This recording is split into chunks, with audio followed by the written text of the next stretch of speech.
नमस्कार विद्यार्थी मित्रांनो, मी संतोष बोड्डेवर आपलं स्वागत करीत आहे विद्या कोचिंग क्लासेसमध्ये. तर आज आपला जो इंग्लिशचा पेपर झालेला आहे त्याची संभावित जी उत्तर आहेत ती आपण आज पाहणार आहोत की याची उत्तरं काय राहिली असतील. ठीक आहे. तर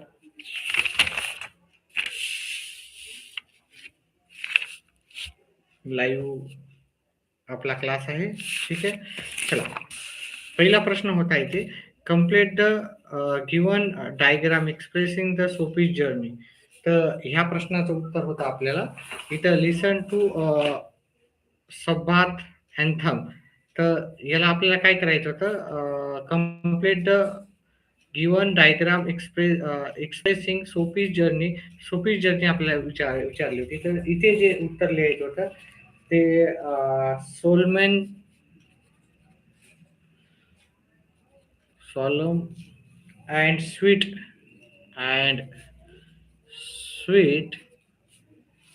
ऑर्गन असं उत्तर लिहायचं होतं, ऑर्गन.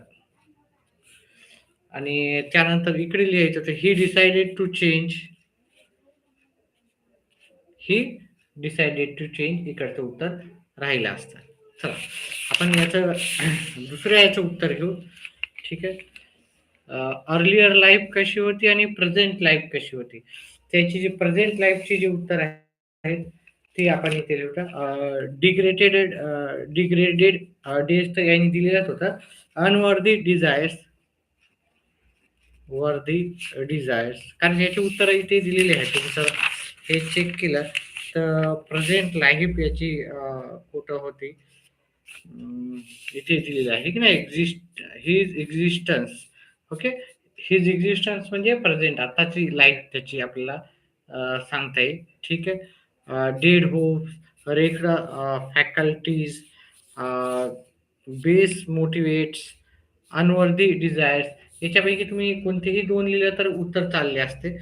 तर मी याचं अनवर्दी दोन कोणते पण लिहा, अनवर्दी डिझायर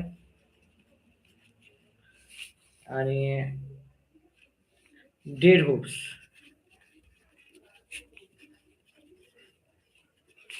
ठीक आहे.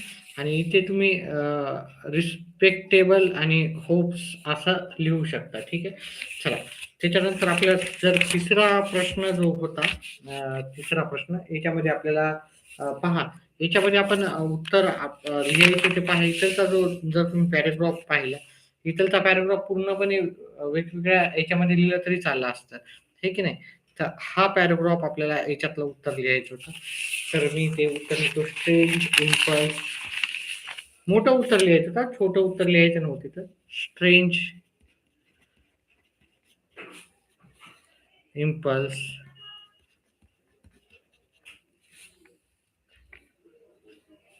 battled with battled with his, कुठे आहे इथं बॅटल्ड विथ, कुठे आहे ते शोधून ठेवलं होतं मी ते. ठीक आहे. ठीक आहे, मी डायरेक्ट लिहून टाकतो, battle with desperate fact, pull himself out of pull himself out of the mire. तिसरं इतर रिकामी जागा होते, conquer the evil that had enslaved him.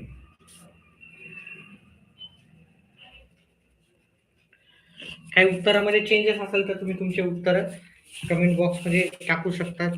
आणि चौथं इथे लिहायचं होतं, रिसरेक्ट हिज ओल्ड,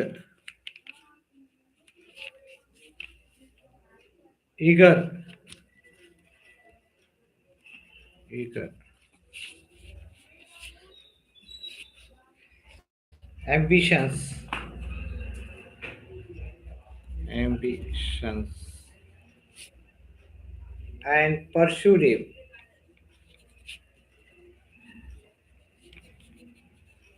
हे त्याचं उत्तर.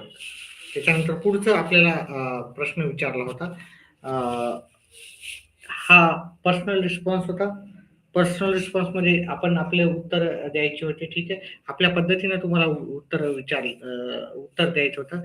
Right about any of your decision which made the repent latter. याचं उत्तर तुम्ही तुमच्या पद्धतीने द्यायचं होतं. तर हे पर्सनल रिस्पॉन्स होता. तर तुम्ही तुमच्या पद्धतीने उत्तर दिलं असेल. चला, 5व्या प्रश्नाचं उत्तर मी जास्त वेळ घेत नाही इथं. पर्याय क्रमांक याचं सी उत्तर होतं.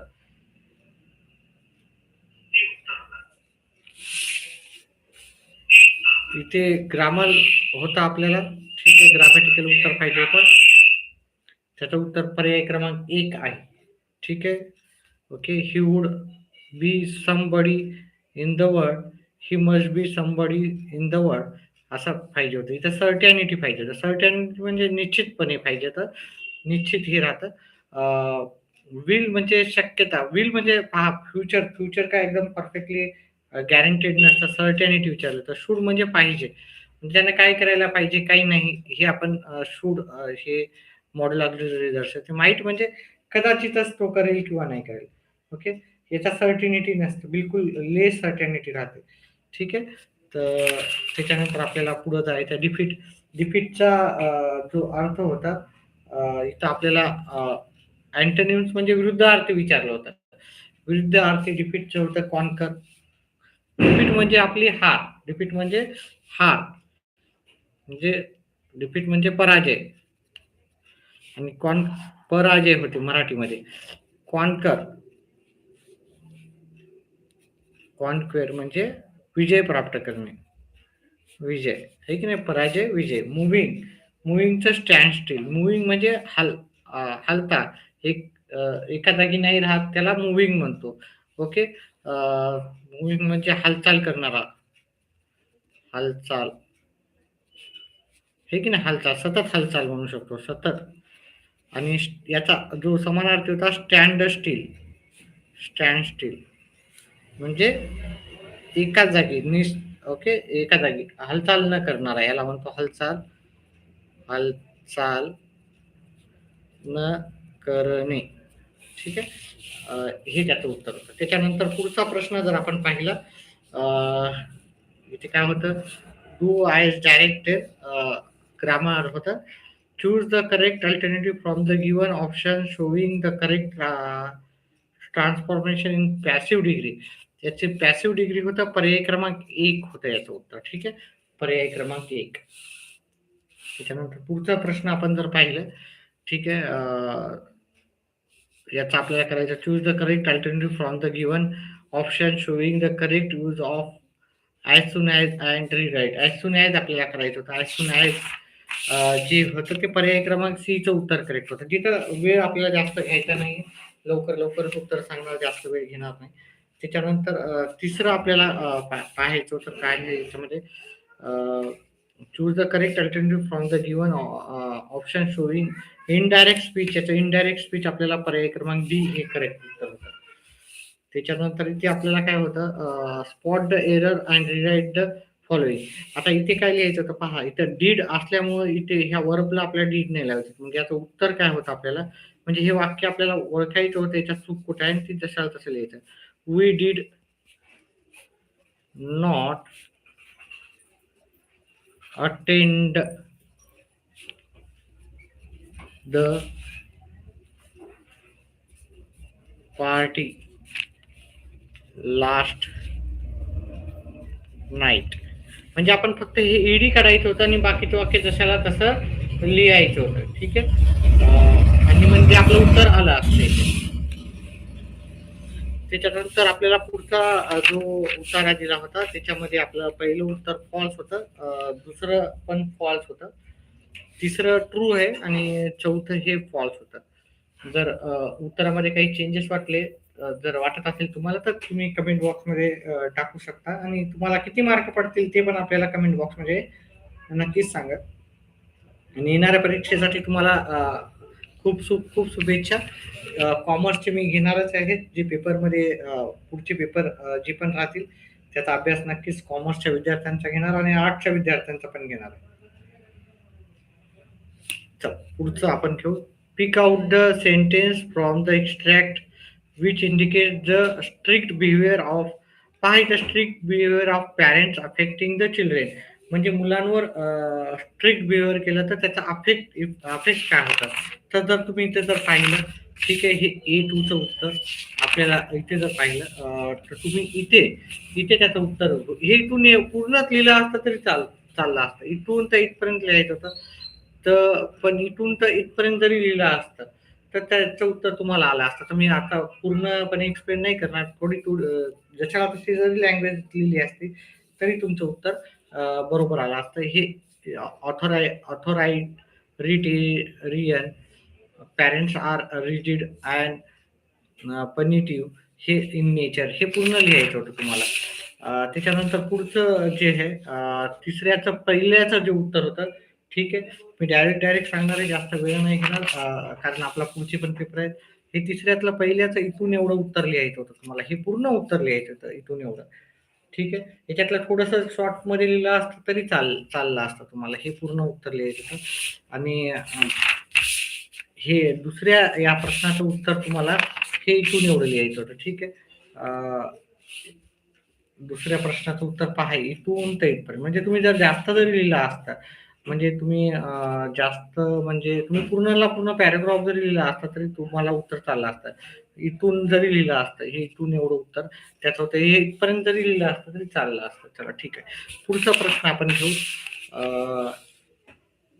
त्याच्यानंतर आपण हे family pledge an important role in developing your social behaviour. आता हे तुमच्या पर्सनल रिस्पॉन्सचा होता प्रश्न. तुम्ही तुमच्या पद्धतीने इथं उत्तर लिहायचं होतं. ठीक आहे. पुस्तकाच्या बाहेरचं होतं, तर तुम्ही म्हणजे तुमच्या मनानं हेच उत्तर लिहायचं होतं. तर फॅमिली कसं प्ले करते इम्पॉर्टंट रोल ते आपल्याला सांगायचं होतं. त्याच्यानंतर आपल्याला सांगितलं children do not gate complete attention from there parents. आता आपल्याला याचं पॅसिवाईज जे सांगायचं होतं. ठीक आहे. सेंटेन्स करेक्ट पॅसिव्ह वाईज याचा होता पाचव्याचा. आपल्याला पर्यायी क्रमांक डी मध्ये याचं उत्तर. ठीक आहे. व्हिडिओ आवडला तर व्हिडिओला लाईक आणि चॅनेलला सबस्क्राईब करा. फक्त एकच लाईक आहे आतापर्यंत व्हिडिओला. ठीक आहे. दिसतंय का हे? चला. आता तर याचं उत्तर होतं पर्यायी क्रमांक डी उत्तर होतं. त्याच्यानंतर दुसरं जे ग्रामरचं प्रश्न आहे. ठीक आहे. याचं जे दुसऱ्याचं होतं आपल्याला authoritarian parents are rigid and punitive in nature. Identify the correct WH type. Okay. म्हणजे त्या जे ऑथॉरिटेरियन पॅरेंट्स राहतात, ठीक आहे, ते काय राहतात, रिजिड अँड पनिटिव्ह राहते. मग तर ते कसे राहतात हे आपल्याला सांगायचं होतं. हाऊ. आता इथं आर होता, त्याच्यानंतर हाऊच्या नंतर आर येईल आणि ऑथॉरिटेरियन पॅरेंट्स नेचर म्हणजे त्यांचं नेचर कसं होतं ते आपल्याला सांगायचं होतं. फक्त इथून एवढंच हे नाही लिहायचं होतं. ठीक आहे.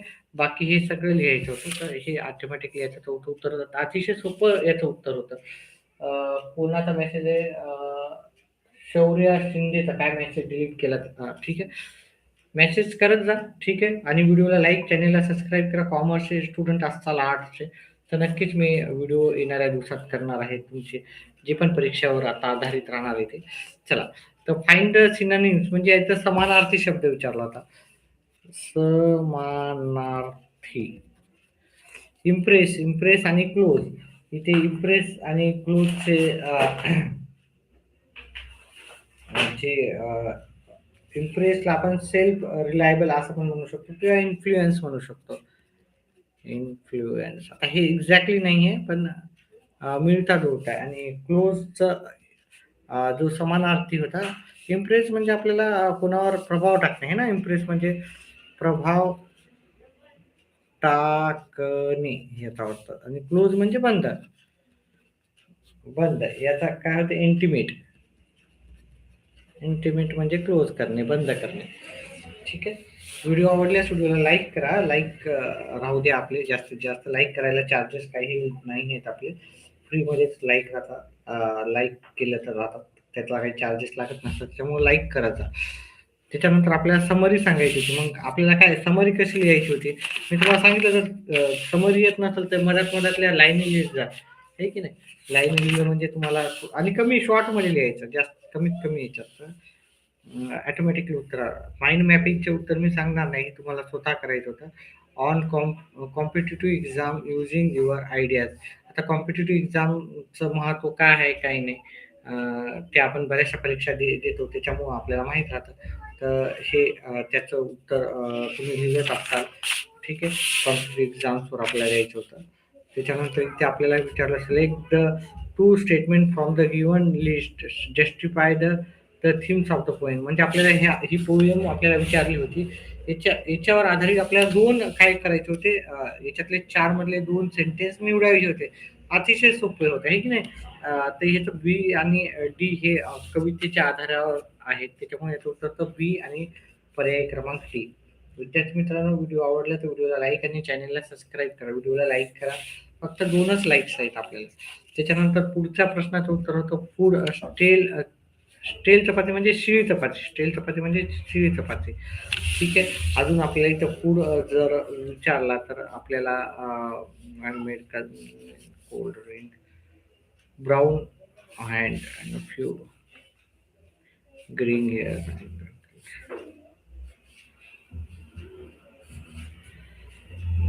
त्याच्यानंतर पुढचा जो प्रश्न होता, रिस्पॉन्स ऑफ द चिल्ड्रेन कसा होता, refuse to share jokes and secret with father, हे त्याचं उत्तर होतं, पुढच्या प्रश्नाचं उत्तर. त्याच्यानंतर पुढचा आपण प्रश्न घेऊ. याच्यामध्ये आपल्याला right about your the way you respond to your father's when he become home from his work. म्हणजे आता आपल्याला आपला पर्सनल रिस्पॉन्स द्यायचा होता, ते आपल्या पद्धतीने तुम्ही तुमच्या पद्धतीने लिहायचा होता. इथं जे होतं, एक रिपिटेशन आहे आणि अलिटरेशन, दोन इथे आपल्याला फिगर ऑफ स्पीच होते, फिगर ऑफ स्पीच ओळखायचं होतं. रिपिटेशन आणि अलिटरेशन दोन्हीपैकी काही लिहिलं तरी चाललं असं, कारण इथं मॅन मॅन आहे, मॅन मॅन रिपीट झालं, त्याच्यामुळं मॅन्स रिपिटेशन्स लिहू शकता. इथं रिपिटेशन अतिशय सोपं होतं, किंवा अलिटरेशन इथे राहिलं असतं. दोन्हीपैकी काही जरी लिहिलं तरी तुम्हाला उत्तर ॲप्रिशिएशन होतं आपलं इथं, ठीक आहे. त्याच्यानंतर आपल्याला पुढचा प्रश्न जे मेन आहे तेच घेणार आहे मी आता इथे उत्तर. इथे ड्राफ्ट व्हर्च्युअल मेसेज, ठीक आहे, मेसेज हे करायचा होता, ते तुम्ही लिहिलात असाल. इथं छोटे छोटे प्रश्न आहेत, तेच घेऊत आपण. आता इथे इंटरव्ह्यू घ्यायचा होता, आहे की नाही. इंटरव्ह्यू नाव कोणाचं तरी एखादं टाकायचं होतं, टाइम द्यायचा होता, ठीक आहे. व्हेन्यू म्हणजे कुठं घेणार आहे ते, ठीक आहे. डेट सांगायची होती, अतिशय सोपं होता. ड्युरेशन किती मिनिटाचा, 30 मिनिटाचा, अशा पद्धतीने तुम्हाला लिहायचं होतं. आणि त्यांना क्वेश्चन कोणते, व्हॉट इज युअर ड्रीम, आहे की नाही, असं what is your mission, vision and mission, असं विचारायचं होतं. What are the your objective, what you did in initial stage, early preparation म्हणजे इनिशियल असं म्हणून लिहू शकतं. Who from whom you got support, हे की नाही. अवॉर्ड अँड म्हणजे तुम्हाला अवॉर्ड कोणते भेटले, तर म्हणजे अतिशय सोपं होतं, जास्त अवघड पेपर नव्हता. ओके, मिक्स टाईपचा पेपर होता, ठीक आहे. बरेचसे ऑप्शन्समध्ये आपल्याला 12वीला येतात, त्याच्यामुळं आता डायरेक्ट मी हे शेवटचंच सांगतोय. पहिल्या ह्या प्रश्नाचं उत्तर होतं पर्याय क्रमांक डी, याचं नॉव्हेल होतं, ठीक आहे. हिस्ट्री ऑफ नॉव्हेल याचं होतं 2000 वर्ष आधी, याचं ई उत्तर होतं. त्याच्यानंतर याचं उत्तर आहे पर्याय क्रमांक बी, याचं उत्तर आहे पर्याय क्रमांक सी, ठीक आहे. त्याच्यानंतर आपल्याला इथं जर उत्तर पाहिले तर इथे लिटल येईल, ठीक आहे. उत्तर इथं क्रिएटिव्ह उत्तर येईल. त्याच्यानंतर हे पिकार येईल. त्याच्यानंतर इथे चौथ्याचं सेटिंग येईल उत्तर, ठीक आहे. तर अशा पद्धतीने बाकी अजून एक होता, write the character of sketch. आता हे प्रश्नाचे उत्तर द्यायचे होते. होप्स की तुम्ही उत्तर लिहिली असतील. जे पण मार्क तुम्हाला भेटणार असतील ह्या परीक्षेच्या मध्ये, ते नक्कीच तुम्ही कमेंट बॉक्समध्ये टाका, ठीक आहे. सध्याच्याला एवढंच. पुढच्या पेपरमध्ये, कॉमर्सच्या पेपरमध्ये जे पण असतील मी नक्कीच तुम्हाला घेऊन येईल. मार्क नक्कीच तुम्ही तुमचे कमेंट